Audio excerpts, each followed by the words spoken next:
Tonight's episode of the 31st Lap Podcast is brought to you by DirtTrackDigest.com. If it's on dirt, it's on Dirt Track Digest. This is the 31st Lap Podcast, recorded live in the studios of FingerLakes1.com in downtown Seneca Falls, New York. And now, your hosts, Chris Marquardt. Good afternoon, good evening. Welcome to the 31st Lap, back after a couple weeks off. Had a lot of revamping done to the studio here while we were away on our week off. Got some new technology here that's going to be rolling out probably for the next episode of the 31st Lap. Excited to tell you a little bit more about that when we get all those parts and pieces up and running. So that's kind of cool. We're going to have Matt Groeschl on the line here in a little bit. Matt Groeschl's known as Joker in most of the Derby circles, but he's also a guy that's pretty good, and he knows his stuff when it comes to circle track cars. He's an engineer with TSR, Tony Stewart Racing, and Kevin Harvick celebrating the NASCAR Sprint Cup Championship. Matt has done a lot of cool stuff with circle track. He comes from the upper Midwest, but he's got a lot of experience on tracks here in New York. He's been to Syracuse, Thompson, Riverhead. Got 4 Nationwide Series championships, and now he's also got his second NASCAR Sprint Cup Series championship with Kevin Harvick winning, closing out the 2014 campaign at Homestead this weekend. So I'm going to be ringing him up on the line here momentarily. He wasn't going to be available until closer to 7:20, and just kind of hang out with Matt for the night, talk a little bit about what it's like to be an engineer at the NASCAR level, what a title like this means to him, and then dive in a little bit more with Matt's background at the local level, having come from a late model saturated area up where he was from. He's also got a lot of modified experience, obviously, going on the asphalt of those other tracks there, and now he's living in Mooresville. So we're gonna run the gamut of all sorts of different stuff with Matt here in just a little while. Made some contacts with Yates County Speedway. They're working on a couple things, so we'll be having Dan Harpel on. Hopefully within 2 weeks, they'll have all their announcements lined up. We're working on getting a hold of Bo Lockwood from the new Thunder Mountain Speedway in in Brookville, Pennsylvania. He'll be on the show, another late model guy, and we'll also be catching up, hopefully, with Danny Kay, the PR rep over at the Oswego Speedway. Oswego Speedway featured track in the most recent edition of PRI magazine coming up here in for that big PRI Expo, the racing trade mecca, if you will, in Oswego Speedway. Fortunate to be the featured track in this latest release of the magazine, and we'll have Danny on to talk a little bit about what that means for Oswego Speedway to be featured on such a huge stage, such as PRI. We're gonna go ahead and give Matt a quick ring here, see if we can get him on the line. This is the part where you guys all get to watch me operate a telephone quickly. Let's try that one more time.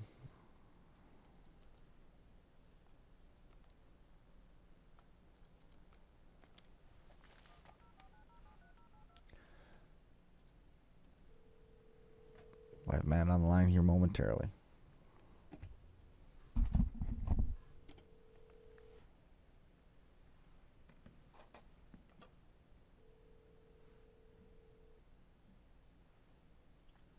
Hey, Matt.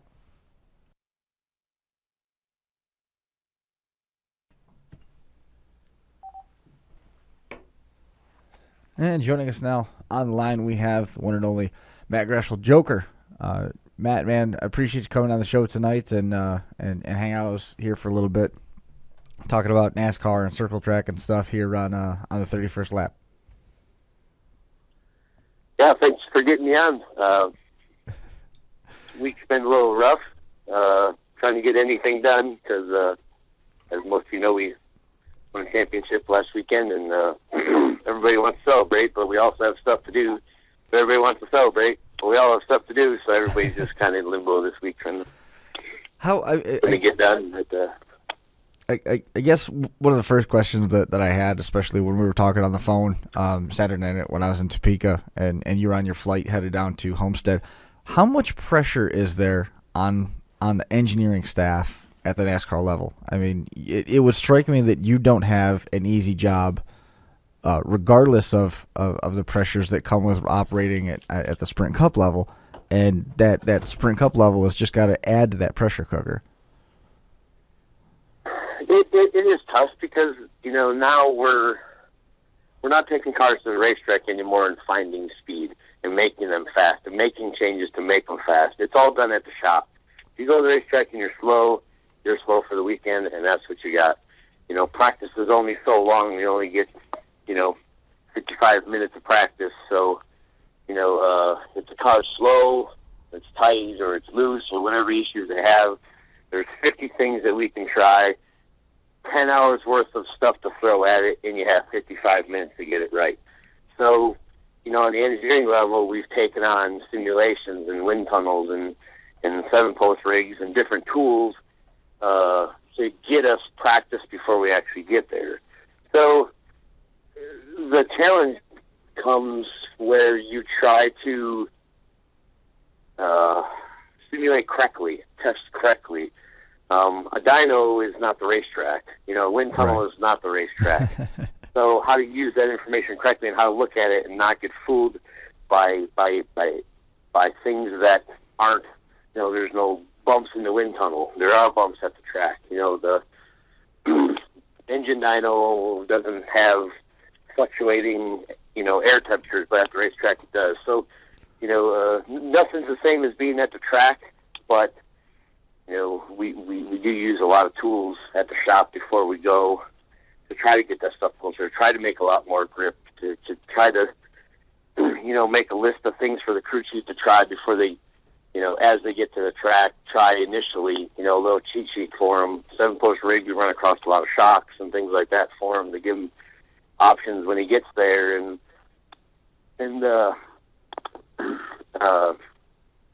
So on the engineering side, I guess to answer your question, sometimes I ramble on. That's all right. We have a lot of responsibility as far as, on just strictly the performance and speed end, to find speed, apply it correctly, so when you get to the racetrack, the speed you find actually is applied at the track, and you see that. Right. That's the challenge. I got to believe one of the most prevalent questions right now on everybody's mind is how often do you actually get to go to the track? Me personally? Yeah. Not as much as I used to. Right. I was on the road for 99 till 2006. Mm-hmm. Mm-hmm. And then I did tour car stuff before that and Busch Series stuff and stuff like that. So about 10 years, 12 years on the road. And, I went to 40 races a year and 20 tests, and that's 60 times the racetrack a year for 10 years. I mean, you get really burned out really quick. I then got off the road because living out of a suitcase, eating McDonald's every night just isn't, at some point, becomes unattractive anymore. And, so you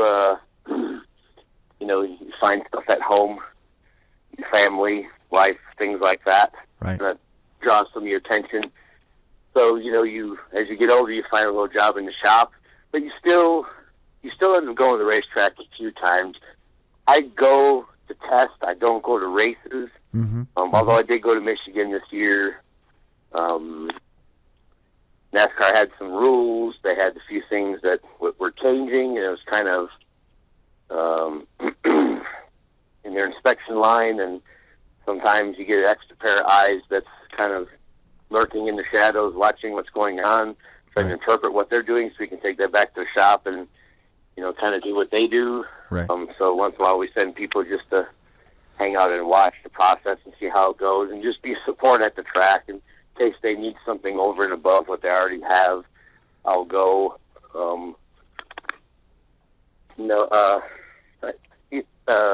Up until this year, we've been able to test.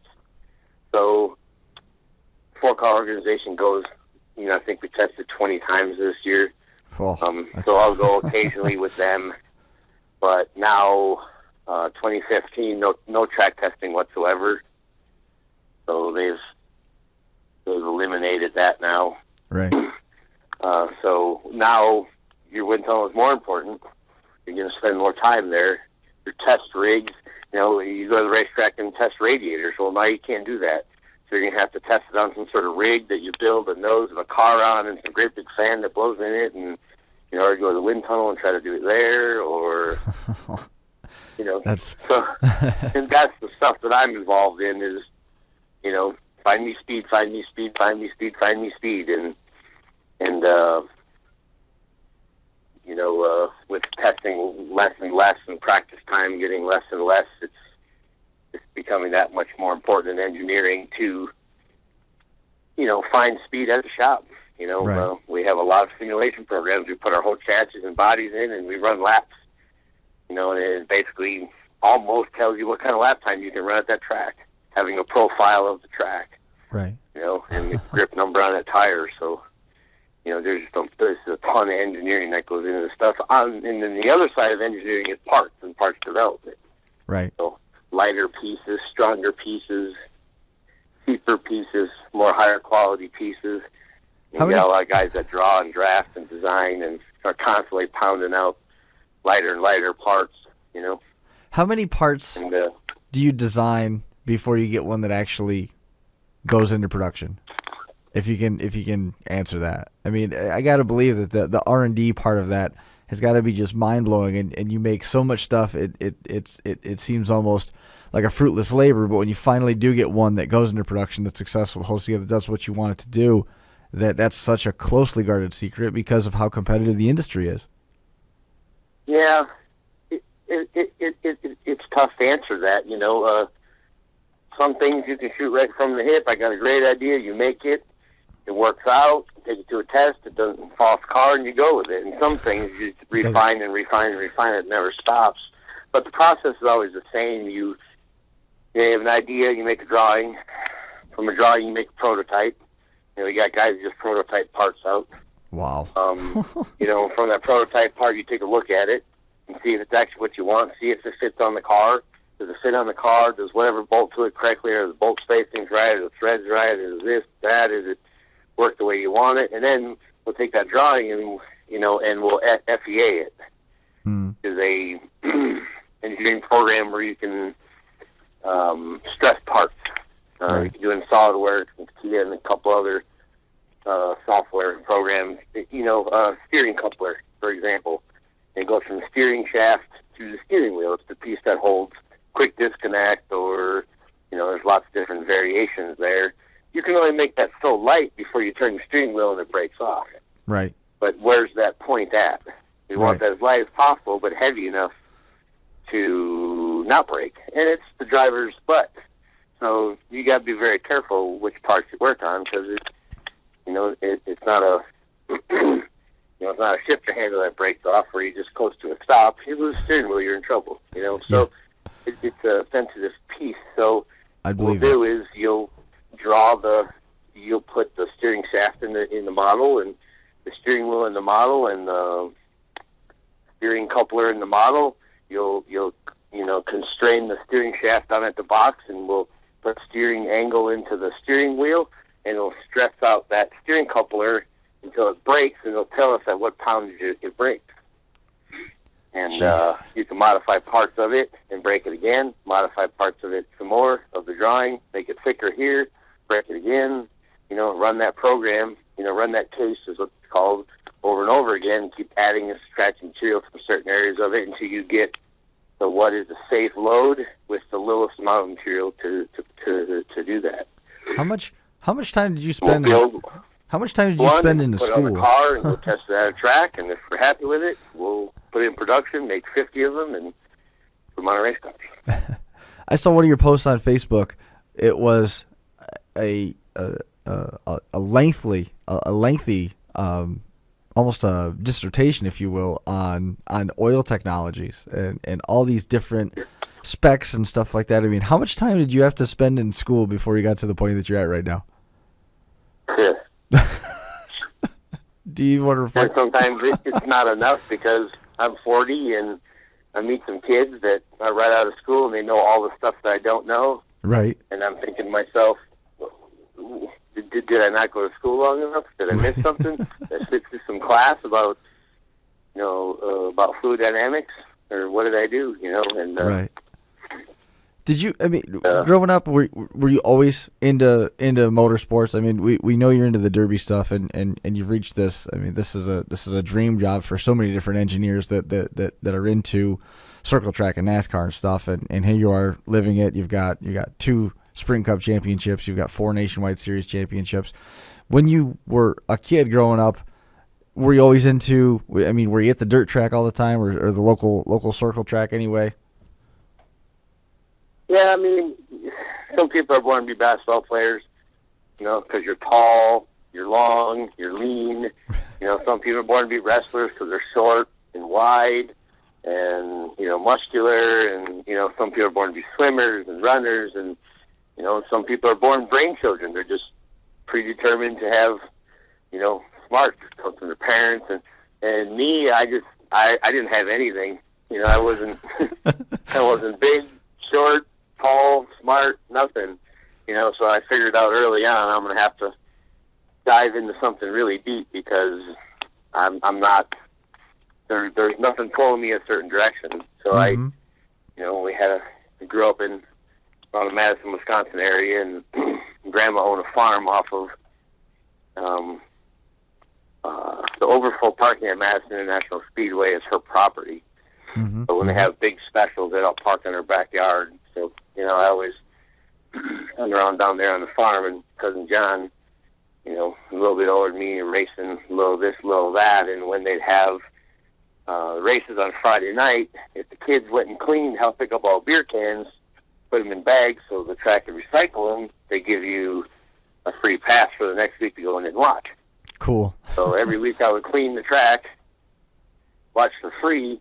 As long as I clean the track, they give me a little ticket, and I come back the next week and I got it for free. So that's kind of how I started watching. And then as I got a little older, I seen cousins working on an enduro car is what it was. At the end of every year, there was a 100-lap enduro, and that was the stuff that they were into. So they would wait all year long for this enduro, and we just work on whatever part of it we could. We didn't know anything. We discovered what camber is, and the wheels are tipped this way. Didn't really know why, but everybody else was doing it, so we had to do it. And it's a funny story. We got a car done, and Grandma worked third or second shift at the hospital, and she has keys to the track. So when she was gone, we take keys to the track, go open the gate, take the enduro car out there. We'd make laps. No helmet, no seatbelts, no fire suit, no nothing. We'd make a lap on the track, and as long as we had the car back in the barn and the key hung back up, she would never know, and no one knew, because out in the country, and they were over there testing every night after school or whenever, and probably didn't learn anything, but we got to go race. We all took turns, and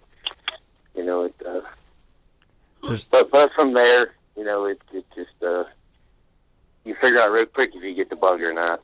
Right. After that, it was pretty much on did football in high school and all, but you're always looking over to the left, watching the guys that are building derby cars and race cars and stuff, and that's where you want to be, and kind of how it all got going, Well, you've had the opportunity to work with some, you were talking about some of the wheel and modified cars. You've been at Thompson, you've been at Riverhead, you've had the chance to come up and check out Syracuse, you've been to Watkins Glen. What I've been to Wiscasset. That was a big dog challenge. It was maybe 04 or something. Went up and ran that show, and went up there with Freddie Query, tried to win that thing. I've been all over, from Riverside to Riverhead. I tell people, which is water on one end and water on the other. As a driver, or as a tech guy, as a crew chief or crew member? Both. Yeah, about super stock cars. I've driven a lot of modifieds, stuff like that, pavement modifieds. But yeah, drove a lot of stuff, and crew chief a lot of stuff. Yeah, when the money runs out, then you got to resort to something else. But blew up too many motors late in my career, and it pretty much buried me in racing, and it's kind of why I got into engine side of things, because those guys seem to be taking all my money. So I figured out that's got to be the thing to do. You blow up a motor, and you got to go buy another one, and look how much I paid this guy. So I started getting into that and figuring out how to build my own, stuff like that. I mean, when you think about where you were at when you were stealing the keys and running laps with the enduro car, and you were working with your family, and now you look and you've got wins to your credit at Indianapolis. You've got these championships. Do you ever reflect on that? Is it surreal at all, or is it one of those things where you're pragmatic thinking of an engineer kicks in and says, yes, these are all things that I should have attained because this is how hard I worked? It is, it is surreal, but it hits me when major accomplishments are come across. Yeah. When you win a championship for the first time, you're like, wow. It hits you real hard then. Before it doesn't, because it's, I don't know how to describe it. There's a big difference between racing on a professional level and racing on a enthusiast level. Right. Really, really, really big and really different. There's still people that think that we go to the track every weekend, race, go back to the shop, unload the car, sit around and drink beer all week, and then push the car back in the trailer and go to the racetrack and go race and repeat this process over and over again. That may not be the case. It's so much work, it's unbelievable. But I still see fans, I still meet people that, so the season's over, what do you guys do? Go on vacation? Oh, what are you doing on Monday? You guys don't race till next weekend, so, what are you doing? We have a 4-car team, there's 18 cars per team. Wow. How do you think those things get built? Right. How do you think that tractor and trailer stays so nice and clean? How do you think, all this happens? And I invite them to the shop. Next time you're in North Carolina, give me a jingle, I'll show you what we do.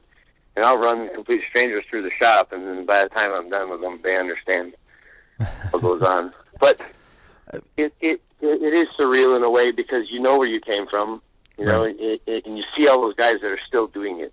That's the part that's surreal for me. It's not when you hit a championship, when you reach that next. Humans don't react to slow change. You get a jar of marbles, you pull a marble out every day, no one will notice it until they're gone. So as you creep up on successes and small ones and team to team and move up a level, it's so small at a time, because you do it over 10 years. You really don't feel it until I go back Sunday to Slinger Speedway in Wisconsin, watching my buddy Lowell Bennett race, and I see that level that I come from. It's like turning around and going back 10 years instantly, and now I see that, and that's when I think sometimes things hit me like that. Right. When you see where that all started, it's such a, it's so far away. I mean, it's still hard. It's still hard for me to understand the level of intensity that you have to operate at. When we were talking on the phone a little bit, anticipating you talking about a party or celebration on the season's accomplishments, and basically Monday it was back to work. There was no downtime. You guys were already planning what you were going to be working on in order to improve the car based on the performance that you saw at Homestead in the weeks leading up to it. I mean, is it almost like, is it tough having a job where it seems like there is no reward even when you reach the precipice of the sport? It can be, because each person's responsible for a small part of that car. Right. It's not a collective. It is collective, but it's very individualized. There's one person in charge of windows, one person in charge of, transmissions, one person in charge of front suspension. So it definitely gets broken up, and you have your area, and you have small successes when long periods of time goes by and there's no failures or no problems with your area. Right. You're a portion of the car. So,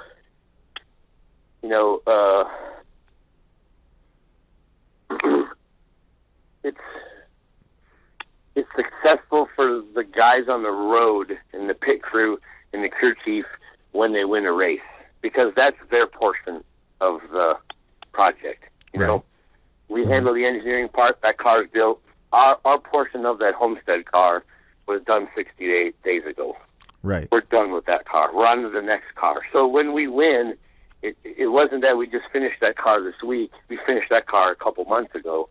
Already on to, we're working past Daytona stuff into the California, Vegas area already. Wow. So, you're kind of done with that car. So you're kind of detached from it a little bit. Sure. But it's fallen in the hands of the guys that are currently working with it, and the driver that weekend. So it kind of moves from, we don't wait till after Homestead to start thinking about the next race, Right. So you can celebrate about that, get over that, then work on the next one. We're already down the road so far that, sometimes, and when you do stuff for a living, like I said before, it's much different than when you do it as a hobby. Most guys that work with me on late models or whatever in the past, you mess up, you screw things up. It's tolerated because they're volunteers. They work for free. Sure.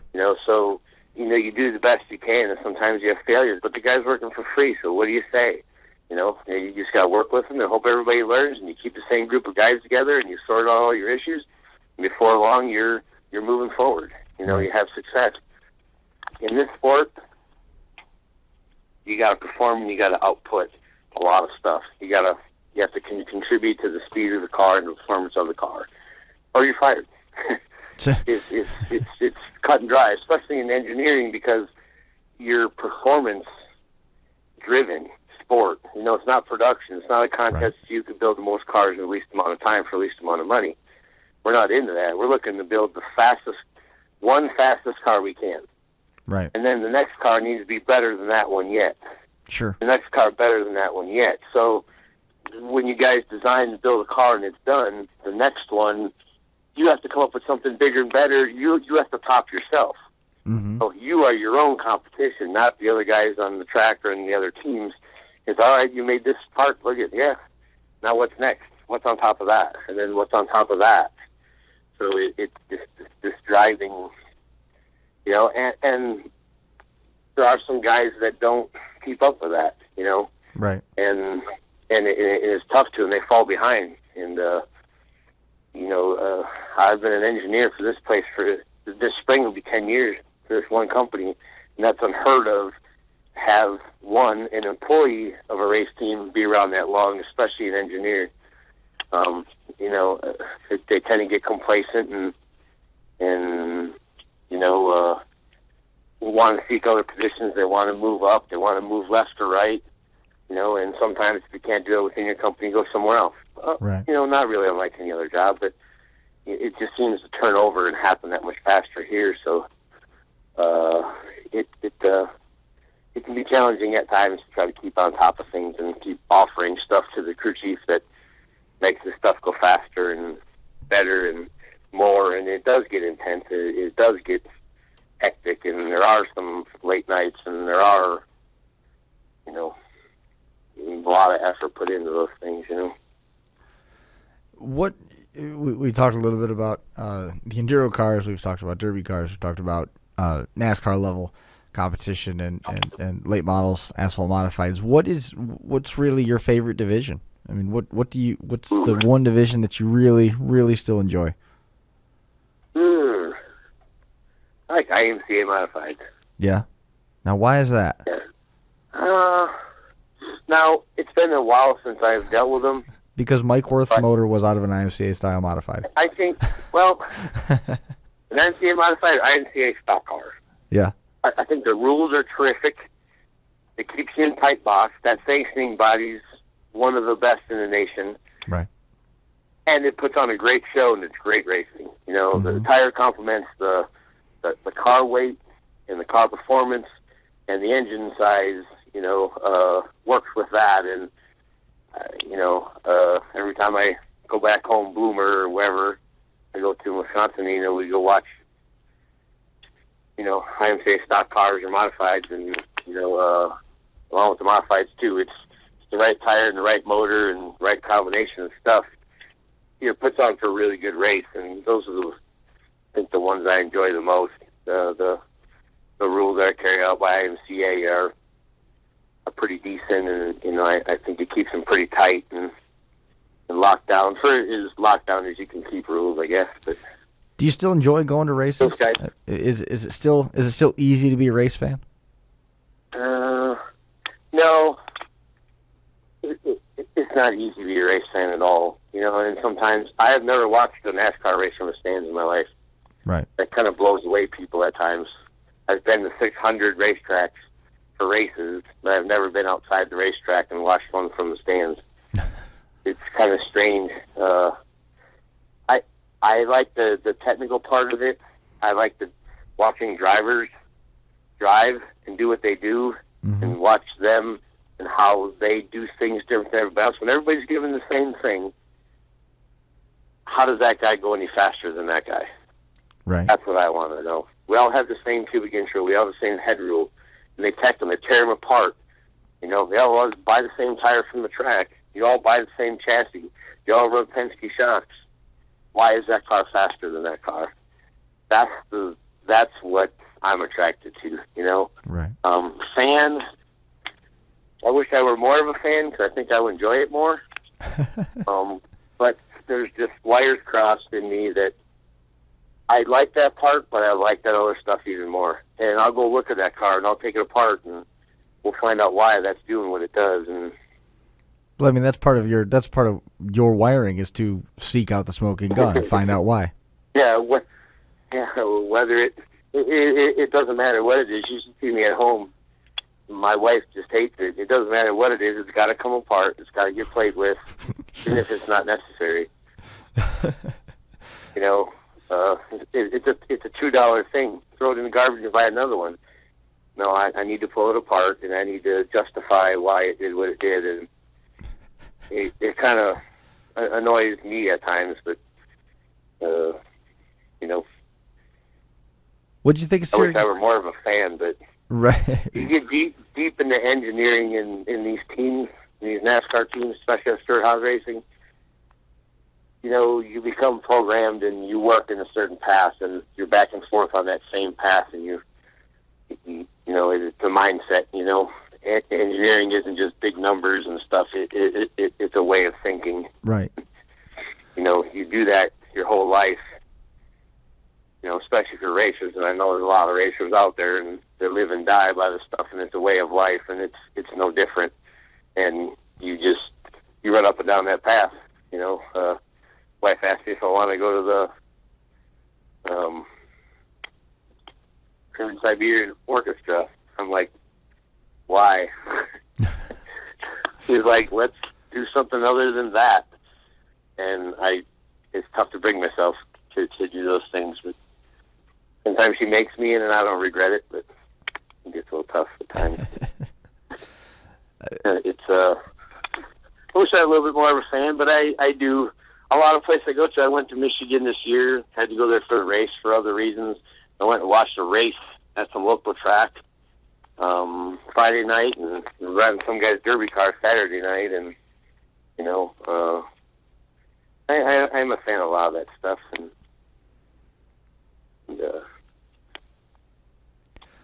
What's one of the tracks that you've been to that really left a mark on you that you really remember? Other than the one back at home where you got to clean the cans out of the stands. What's some of the tracks that have sort of left a mark on you that you really remember? Be it that it was a challenging place to run, or it was just generally a fun place to be.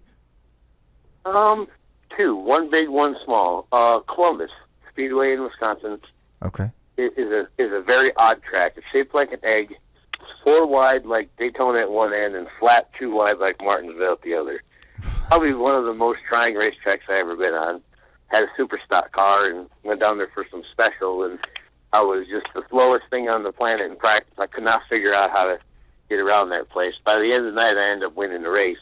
Wow. About how to get around there better than the local guys did, and they actually one of my car tore apart, and I wasn't that legal, but it was a 4th of July special. So after the race was over, they told me to go to the tech shed. So I eased my way toward the tech shed to turn all the lights on in the place to play the fireworks. I told my guy Dave to get in the car. drive it out of the trailer, hold the brake, and we're going to leave this place before I tear my car apart. And that was about hell after that, but that was left a good mark on me because of the track and what I did that night, and then how I had to sneak out of there. But the other one is Pocono. Pocono is definitely Pocono seems to me is always one. I think it is the most hard to describe. It requires everything your race team has. When you go to a super speedway, it doesn't require handling, it doesn't require downforce, but it requires these things. If there's 5 parts of the car, most racetracks use 3 to 4 of them. Right. Pocono uses every one of them. It's so fast. The straighters are so long, and they're so long to accelerate. The motor is huge. It's flat in the corners, so you've got to get on your braking and your flat track type setup. So you have your short track stuff in there. You have a huge motor deal there. Aero is huge because the speed is so high heading those corners. Right. It uses up every part of your shop. When we go to super speedway, the guys that work on brakes and brake cooling, they're off for the week. Right. We're not hot and heavy on those guys. Right. Guys that run our restrictor plate program and all our lightweight driveline parts. When we go to Martinsville, they're not. The focus isn't on them. So we put all our focus on these guys. When we go to Pocono, everybody is on it. All your short track, everything you got in your short track bag has to go. Everything in your horsepower bag has to go. We shift. So your transmission guys on overtime. Your aero program's on overtime. Your aero guys get squeezed a little tighter because you want as much downforce as you can, but you can't make a bunch of drag in order to do it because it hurts you on your mile per hour. Right. You're double on them guys, which is my area. So it stresses out every part of your organization, and you'll see because only the best teams win Pocono. Mm-hmm. Guys get lucky and win this race once in a while, get lucky and win that race once in a while, but no one gets lucky and wins Pocono. Right. If you go back to history, you'll see that, and it's the best of the best win that place. The best organizations win Pocono, and I like that place just because it's so challenging in how you build a car and what you do with it when you get there. You had the opportunity a couple years back to come up and check out Syracuse. What was some of your take on the home of Super Dirt Week? Big Block Modifieds were definitely exciting. I had never seen them before up to that point, I don't believe. I hadn't been to a dirt track in that area. I've been to Wiscasset, I've been to Thompson, I've been to Riverhead, and another one there, Hartford, I think. But I hadn't been big blocks on dirt, and that was definitely impressive. And I think I kind of focused on them the whole time and just kind of forgot about everything else that was there, only because from an engineering mind, the extra weight of a big block hurts performance, but the extra, the power to weight, how is that becoming a faster car? Mm-hmm. And so I just pretty much spent my whole time examining those things and trying to figure out, how we make those things faster by adding so much more weight in a reasonable amount of horsepower. And it was a fun weekend. I'm trying to think who I went up there with, but that was the time when I was working on everybody's everything and going to every racetrack with all the guys I could find, and wish I could remember more from up there. But how do you feel about sprint cars? I mean, you mentioned power to weight, and that's such a prevailing phrase when you're talking about winged sprint cars and wingless sprint cars that run all over the country. I mean, from World of Outlaws all the way down to the local 360 level in our neck of the woods. What's some of your take on that? I mean, you've got a boss that's certainly familiar with that. Yeah, only like sprint cars. Really. They're probably one of the more challenging cars. They're very more dynamic. They're a lot more dynamic than a cup car or car that runs around on 4 wheels, you only run around on 2, so you're that much less on the ground, no starter, things like that. So there's definitely things that are more challenging inside of those.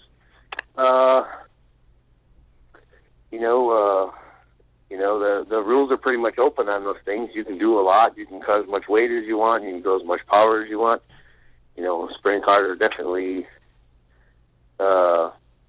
you watch the in-car cameras from those things, and, them guys are on it all the time. You're in some of those smaller tracks, you're turning nonstop. Right. Because how you drive those things, there's never any break.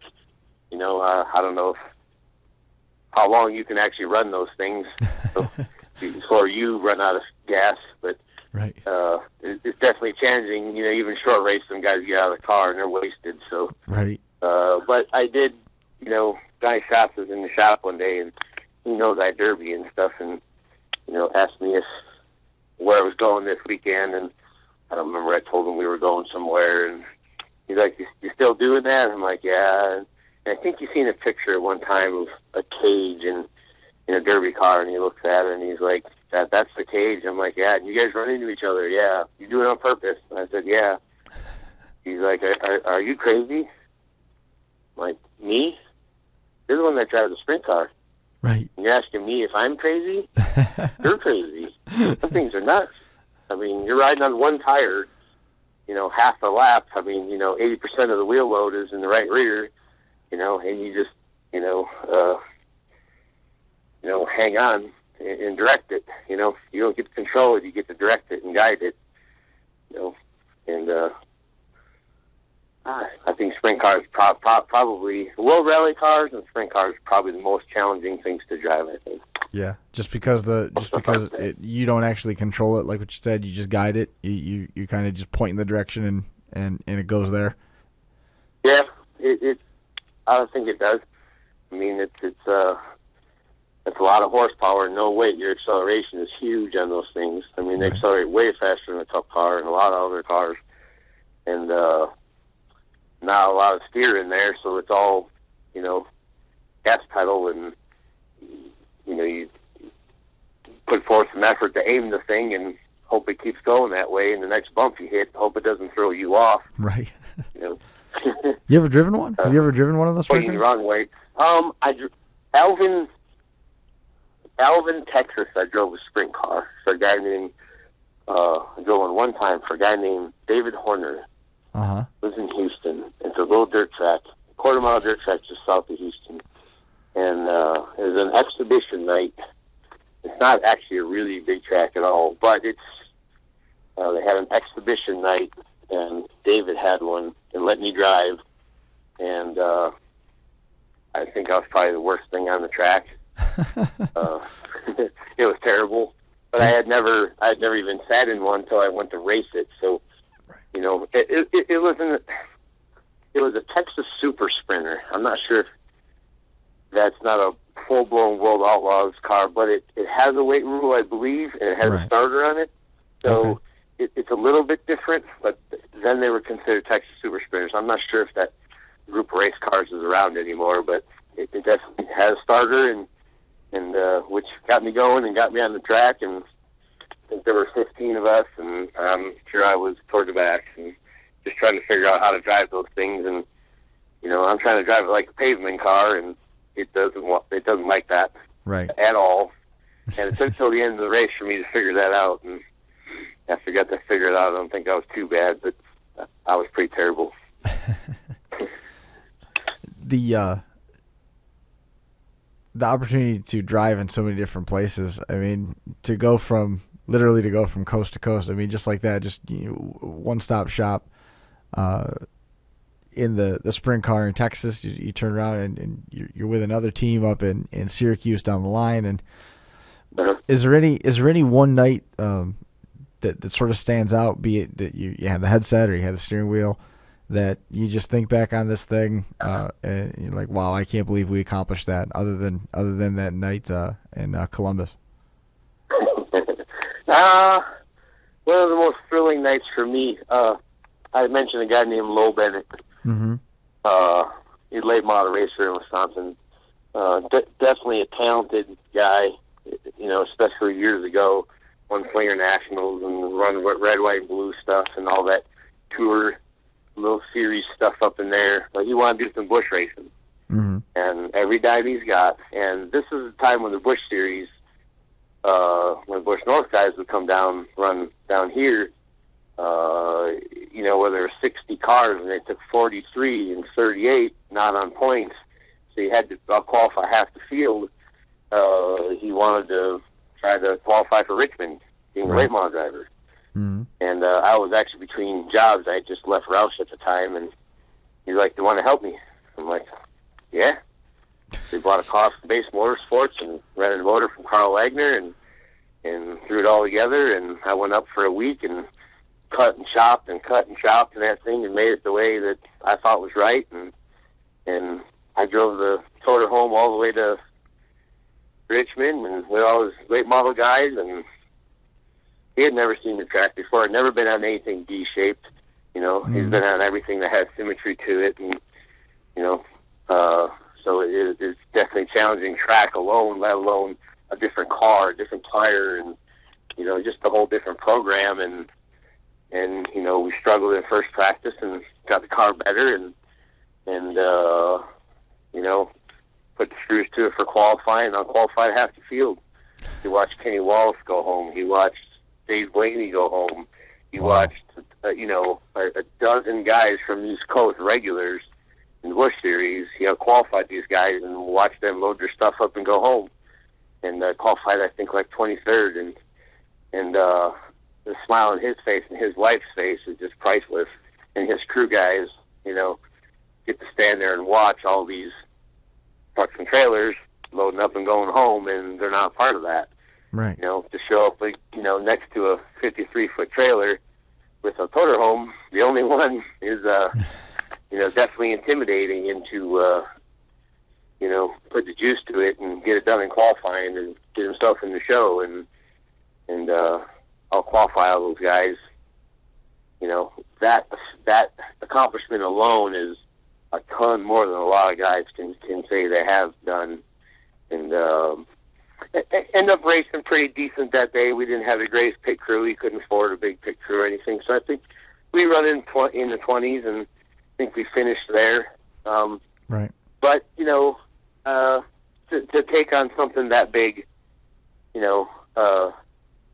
it takes a lot of heart, and definitely to be able to orchestrate that and just watch those guys, and then to watch them have the fun they had that night, regardless of where they finished, they were in the big show, Right. Being the littlest guy, old car, definitely behind the 8 ball, and that might be, one of the more exciting times I've had in the sport. Is there any place with all the tracks you've been to? Is there any place that you haven't been to yet that you really want to get to? Ooh,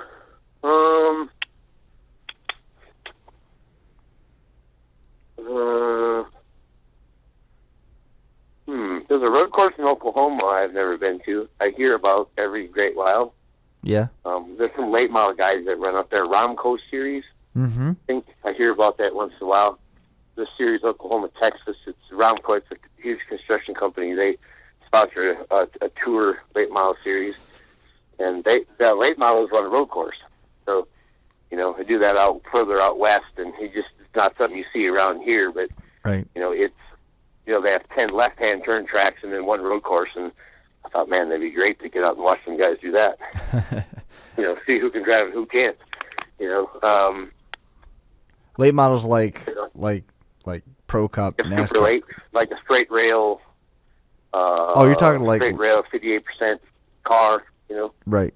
5-star body type car. Where else? I just can't imagine having seen all the tracks that you've seen. You know what I mean? Trying to comprehend the pretty much you name a racetrack in the United States. There's a new one in Georgia. There's a new one in Alabama. And that's good. Track in New Jersey they just built. I haven't been there yet. No. Interested to see that. I think they're supposed to have Formula One race there next year. Yeah. Year after Jersey Motorsports Park, I think it's called. Yep. They're supposed to have F1 there. Yeah. I haven't been there. I think that's supposed to be a super, super, super place. And there's a new F1 track in Austin that I think they just had to race at. Mm-hmm. And that's supposed to be a super, super place. Austin's a beautiful town. Super beautiful college town, kind of on a hill. And they built this track overlooking pretty much half the desert, and it's just a fabulous place. Those two, Winchester. I've never been there. Really? And, yeah, in the Midwest there. I've canceled trips that I was supposed to go there like twice, and I just never got there. And it's supposed to be banked, bumpy, and I just haven't got to go there for some reason. I like rough bank tracks, ton of speed. Not a lot of finesse, just a lot of grunt, Right. A lot of balls. Right. Those are great racetracks. And I haven't got the chance to go there. With the Chili Bowl coming up, have you ever been there? No, I have not been in Chili Bowl. John, one of the co-hosts on the show, he couldn't be here tonight due to some work obligations, and he is just a nut for the Chili Bowl. And he's been there in person a bunch of times. He loves the track, loves everything about the Chili Bowl program, the alphabet soup qualifying program, the cars, and the fact that they build the track and everything along those lines. He just absolutely loves it, and that event has such a diehard following, and they follow that show off the edge of the earth. It's amazing how many people they pack in there. I got a couple of buddies that run that show. Darren Hagen, he's definitely, I see him a lot. He's one of my test drivers. Mm-hmm. He came up on test days down at Greenville Pickens, and when I got to run 1,000 miles, that's 2,000 laps on a half mile to run a gear and run an oil into the ground. They throw Darren in there, and he runs for like a day and a half straight. He is not excited about it, but we use him up, and he's a big Chili Bowl guy. He looks forward to that every year. I always see him talking about it, hear him talking about it. And, I don't think he's ever won it, but he's gotten close. Yeah, it's a very difficult race to win. I mean, it is a challenging race. Yeah. It's all in qualifying and getting further away from the end of that alphabet soup line as you can get. And I mean, it's just like any other sport. The closer you are to the A main, the better your odds are. Mm-hmm. But such a tall order to get through that. What's next for you on your schedule? Are you going to be doing any traveling? Are we going to see you any popping up any place? I know we had the opportunity to catch up in Topeka at Blizzard Bash with Ultimate Derby's season finale indoor show, Demolition Derby, real aggressive, fast-paced Demolition Derby, and inside a hockey arena in the Kansas Expo Center, and then from there you went to Homestead. That there was. I think I look forward to that every year for the last 2 years now. It's definitely a huge venue. It's a great venue. Super great people there. A lot of action entertainment for 3 days straight. It's crashing cars, and if you're into that, that's the deal. That's where you need to go. Sam Williams does a fantastic job with that show there. Where will I be next? I think I'll be on a plane next going to California. I have to go to K&N plant and start some development on some air filters. Wow. To become a sponsor of Stewart-Haas Racing. Sure. So along with that comes our engineering, group. And their engineering group gets together, and we talk about what makes air filters, and what makes them make power, and how to utilize those most effectively. And we join both staffs and sit down and talk about it, and then we get up and go do it. And wow. Looking forward to meeting those guys and getting on track with what goes on with air filters, and be going with that. It's not racing, but it's moderately attached to it. It's I'm not the driver; I'm the engineer, so I have to. That's my part. Right. It's still horsepower. Filter on the car. The guys will get the rest. Right. Still horsepower. Make it breathe better. Mm-hmm. Yep. A lot of dust tests. Yeah. Dust test is the standard for air filter. Flow a certain amount of air through the air filter, and you put like 1 ounce or 1 cup of dust in the hopper, and you send it through, and you measure how much comes out the back, and that will tell you what got stuck in it. Right. It can be very simple. Not everything has to be technical and high tech. There is such things as low tech. Do you end up walking around in a white lab coat a lot? No. No. No. T-shirt, jeans. Yeah. That's me. I wouldn't mind a white lab coat. I'm thinking a lot of derby drivers out there just envisioned you in a white lab coat and started laughing at themselves. Yeah. Where to after that? I don't know. I can't have much on the radar. No? Just yet. NASCAR hasn't come out with their rules Right.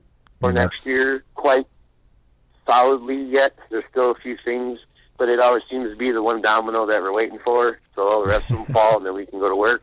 Sure. So, there's a little lull right here, so you just get prepared and clean up everything and just get ready for, what comes when Daytona time comes around. And, so we'll take off and go out to Mesa or Yuma, Arizona. GM has a test facility out there. They have a 5-mile oval. Wow. That we can go test on. Yeah, it's a giant place in the middle of the military base out there in Yuma, Arizona, and we just take cars and you just hold them to the floor, and and we work on our speedway stuff to cut drag on the car. Sure. If you can make it go faster there, you'll definitely pick up time in Daytona. So we do some of that. I haven't seen a date scheduled for that yet, but I think that's on the radar. A 5-mile oval. I can't believe that's crazy. It's actually a great big circle. If you look at it in Google Maps, Yeah. it's just round, Right. and it feels straight Right. because it's so big.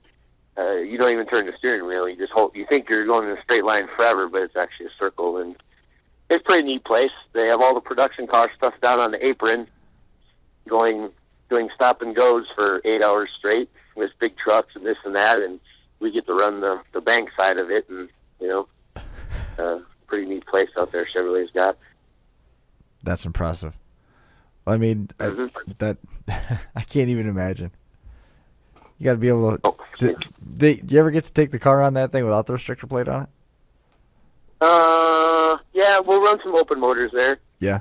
But we'll run the gear we're supposed to run at those other tracks too, so it limits us to an RPM. Sure. So it's much slower. It's only like 185. Right. Versus. So it's a little bit slower, but we'll put test motors in and get mileage on pistons and mileage on engine parts and things like that. Just to make sure that stuff will last. For the long haul when we get to Daytona and stuff like that. So. Amazing. Mm-hmm. Well, I can't believe we've talked for an hour already. I mean, I appreciate you coming on the show and just sharing a little bit of what life is like on the engineering side of NASCAR and all your background coming from the grassroots enduro style racing and reaching all the way up to the pinnacle of American motorsports. It's a really great story and it's fortunate to have a contact like you out there. Appreciate you coming on the show for sure. Yeah, I hope I did a good job for you, and I'd like to be on again. So whenever you get time. Yeah, don't you worry. Don't you worry about that. You'll we'll be talking more about this show in addition to the crash course stuff. And Matt was on with us. Geez, for probably close to an hour on Friday night at the qualifying show with Crash Course Live on the pay-per-view out in Topeka, talking about derby cars and stuff. And Brian Tompkins, one of the hosts of Crash Course, talks to Matt quite a bit online about the racing stuff, because it's not common that you find those lines that when they overlap, you don't have. I know I've been on both sides of the fence with modifieds and late models, and obviously Matt's been involved with everything. Brian, he worked with his Gary Tompkins, his brother, on the modifieds when they were working on their own cars, and then when he went and drove for Jim Beechey when they won their championship, and with the Honey Auto Parts cars. He's been on both sides of it as well, but you don't see that. You just don't see that overlap being something that's common that you come across a lot. Yeah, it's not very common, but each team, a lot of our guys in our shop still race. Yeah. Because you still have that in you, and you get to certain levels, and you turn around, you look back, and you kind of miss that stuff. So you find a little balance, build yourself a stock car, build yourself a derby car. And in those shops, it might look like what it looks like, but there's still that in a lot of guys, because they're racers. Right. We don't get to where we're at by, luck and just putting in a resume and hiring you. It takes a lot of work and dedication and a lot of time, and a lot of guys will get back into there. I know Michael Waltrip's got a couple derby guys over there. There's a couple of Hendrick Motorsports. There's 2 or 3 by us, the Stewart-Haas, and they pop up every now and then if you can find them, and they're out there. Is that like a brotherhood? I mean, the derby guys that are working in the NASCAR shops. Yeah. You guys talk a lot. We typically don't talk to each other on other teams. Yeah. Because you're competing against them. And sure, that makes sense. We're all under contracts, so we're not allowed to talk about important stuff with each other. But right.